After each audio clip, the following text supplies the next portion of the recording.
South Africa faces a growing crisis of school dropouts linked to teenage pregnancy. In KZN, just 2,000 of the 25,000 pupils who fell pregnant between 2023 and 24 stayed in school. Despite government efforts, many girls leave due to early motherhood, poverty, stigma, and a lack of support. Sexual abuse and poor sex education are also major contributing factors. Experts are warning that this cycle fuels long-term unemployment and inequality.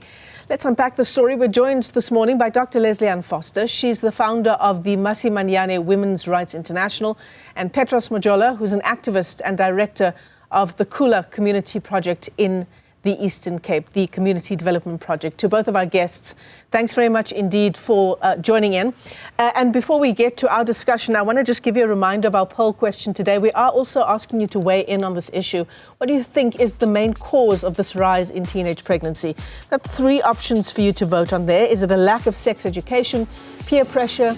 Is it a lack of access to birth control? We can see that peer pressure option is still leading the options there, but do go ahead and scan the QR code on your screen. Have your say. You can also get in touch with us on X at Newzroom 405. So Dr. Foster, I'd like to begin the discussion with you. When we talk about trying to understand this growing crisis of teenage pregnancy, where do we even begin? Well, I think it's a very complex issue. It's not as simple as peer pressure and so forth. There are social determinants to teenage pregnancies, but there are also structural determinants, and we have to think about that. The issue of poverty and inequality drives teenage pregnancies because it affects parental care, it affects community care, but also when I speak about structural inequality, I speak about patriarchy and the fact that these girls are being preyed upon by much older men. That's what patriarchy does, really. It gives males who perpetrate this kind of violence, because it is child violence, the right to actually exploit the bodies of young girls, whom they see as prey. As it were. So there's that problem of patriarchy, which we are not addressing adequately through any prevention program, because we don't have a countrywide prevention program that actually addresses this issue. It also fuels the low status of women in our society. It starts with the oppression of the girl child. This is oppression, teenage pregnancies, because it robs girls of their childhood and robs them of their futures. So those issues need to be taken very much care of at a political level. Those are the structural issues. And then there's the social issues, that we do talk about, peer pressure, but it's not that much peer pressure, because when you talk about peer pressure, you're actually talking about putting the shame and the blame onto girls. And you don't talk about the fact that boys and men are responsible for those teenage pregnancies. So that's a myth that we really need to get out of the way, because it's not fair, especially when you have girls of 10 to 14 years old falling pregnant and giving birth to children. Yeah. In the Eastern Cape, there is a scandal about the fact that teachers, principals, deputy principals are preying on these girls and having relationships with them, and then them falling pregnant, some of them having multiple pregnancies from one teacher. We are not chasing that issue strongly enough, because it only surfaces when there is a case made, when something comes to light. But I think it's much more widespread across our country than we're actually willing to admit. Well, Michelle and the viewers, Dr. Foster is correct to say that we cannot put a blame or shift it to peer pressure, because it will mean then that females are influencing other female friends to fall pregnant, leaving alone the people who impregnate those children. But as she already alluded, there is a gap now between children and their own parents, because parents feel that they have no longer have a responsibility of playing their parental role into their own children, misinterpreting the concept of children's rights, where they think that it is government's responsibility. Because even if we can look at the contraceptives to me, you cannot put a contraceptive as a reason, because parents have got a responsibility of instilling values in their own children so that they do not outsource the responsibility of instilling those values and say, go out, the contraceptives will help you. But they must rather do it themselves. Now, if you look at the scenario of the Eastern Cape, and I'm so sad that today we are talking about children of 12 years old who give birth, and when we convince parents to open a criminal case, a parent will claim that, no, the male person who impregnated my child has paid for the damages, and I'm not going to open the case. Now, the law would be blamed in that case, because you have to take the mother, charge the mother for failure to report, because there's no way that you can sit back and relax. But in some other cases, much as we are saying in terms of the law, there's no relationship. But when those cases are opened, a child of 13 and 14 would say, no, I'm in a relationship with this man. And then we look at the provisions of Sexual Offences Act and say, but your age does not allow you to consent into having sex or any relationship with a male person. So we are all, the country is under a dark cloud, because now mothers are children. Now you see a child not able to go to school and finish even matric because she has to look after the child. And a male person, in some cases, is an adult person, is an educator in school, is a religious minister, is a leader in the community. But those things are not reported. Children having children. Dr. Lesley Ann Foster, Petros, Majola, I'm going to ask you if you just stay with us for a moment. We're going to take a short breather, and when we come back, we'll hear from the Eastern Cape Health MEC as we continue our focus in terms of this discussion on particular provinces. It's just gone a touch after 10:30. We're having this incredibly important conversation, the crisis of school dropouts and teenage pregnancies around the country. Just in KwaZulu-Natal, we saw 25,000 pupils falling pregnant between 2023 and 24, and perhaps saying falling pregnant is a misnomer, since these are children who are not able to consent. That's just in one province. And of that 25,000, only 2,000 of those girls stayed in schools. Of course, this fuels a life of poverty, not going back to school, children becoming parents. We spoke to the health MEC in the Eastern Cape, where the scourge is also rife. That was last month. Take a listen to what she had to say. It is indeed alarming, and it's something that the government and the community as well must do something about it. There's a lot of programs that we do have as the department in terms of contraceptives. There are quite a number of programs that we offer to our young ones. But what we are saying is what is key and what is important is for the communities to play their part in making sure that we address this issue. Joining us for this conversation, Dr. Lesley Ann Foster, who's the founder of Masimanyane Women's Rights International, and Petros Majola. He's an activist and director of Kula Community Development Project that's in the Eastern Cape. To both of our guests, we appreciate your time and your patience for this conversation. Dr. Foster, I want to pick things up with you again.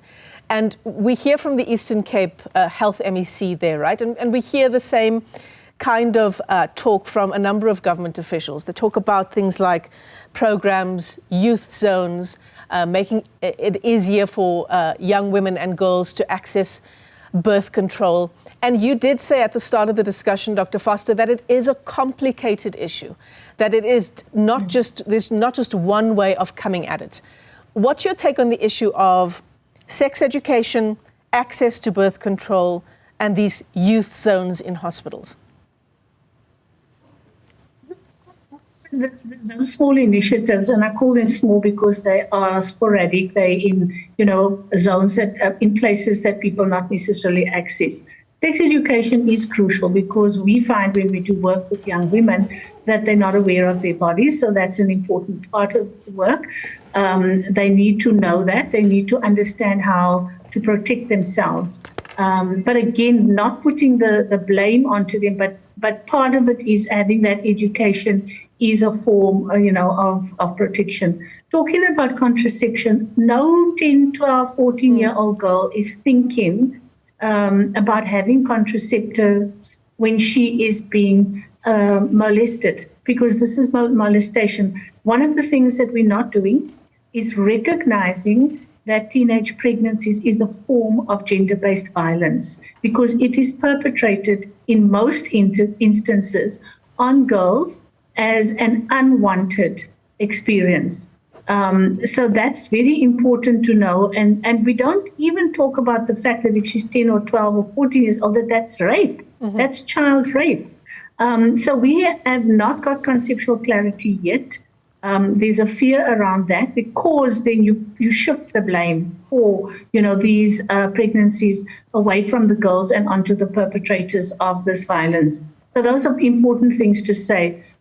Maybe they're older girls and they are engaging in consensual sex, which I think is always doubtful, because there is coercion. Even in older girls, there is coercion, by sugar daddies, other older men. And we see on the internet, which is really dangerous, how men talk about which girls, are easy to prey on. We see it in the universities, the new students coming in, how they are preyed upon. There are actual, gangs, as I would call them, who prey on these young girls, who have a modus operandi of how to get to them. And then these girls fall pregnant at these, 18, 19 years, which is a little older, but it's still devastating to their lives. So contraception is, a means if people have agency, but we don't recognize the fact that girls do not have agency in this country because of the low status they have. So we need to build that agency. And one of the things Masimanyane Women's Rights International does is work with young girls in schools, girls out of schools, girls that are attending youth groups, to build that agency and that knowledge around, what their rights actually are. There's not enough work being done with boys and young men around the protection of the rights of women and girls. When they get that kind of education, it opens their eyes. But certainly, I think Mr. Majola will tell you, the work with young men and boys is very, very underdeveloped in this country, even though we talk about it a lot. Every meeting I go to, people say, what about the men and boys? But there's no real strong very few, let me say, there are some programs, very few. And so the government, when I talk about political will, the government has to take a much stronger stand on preventing this kind of violence, and it should be taken through all schools and through all tertiary institutions, because it's a very, very serious issue to rob a child of her future in the way that it's been done. We are failing the girls. We, as the leadership of this country, are failing the girls. And we are very clear in the National Strategic Plan on Gender-Based Violence on how prevention should happen. And we are not following through on that as at a leadership and a strategic level. I think that could go a long way. Prevention is key, and the government is responsible to run these prevention programs countrywide. Yeah. As an NGO, we can only reach a few people, not as much as what the state can. Thank you. Absolutely. And Petros, when we talk about contraceptives, we talk about youth zones, we talk about sex education for young women and mostly for girls. It does put the onus on these girls, right, around teenage pregnancy. When we have these programs that are so focused on young women and girls, and as Dr. Foster says, not very many programs focused on boys, young men, older men, some of them are called sugar daddies. It puts the onus solely on the girl. There's a broader discussion to be had around mindset, Petros, patriarchy. How do we even begin to climb that mountain? Yeah.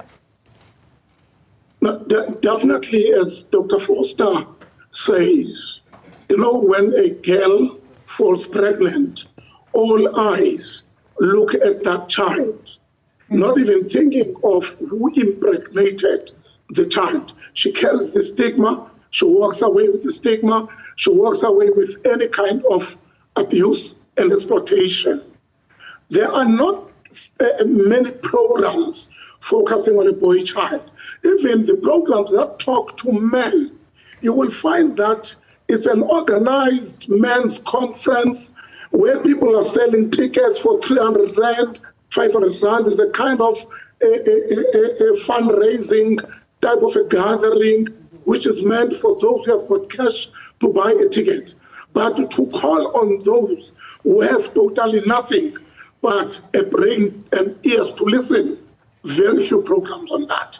But I must also say that the laws of the country, Michelle and Dr. Foster, we also need to look deep, because if you look at the provisions of Sexual Offences Act 32 of 2007 on the amendments, you'll see that a child or children in a bracket of 12 and 16 can have a sexual relationship, provided the age gap between the two is not more than 2 years. Now, in that relationship, what are they doing?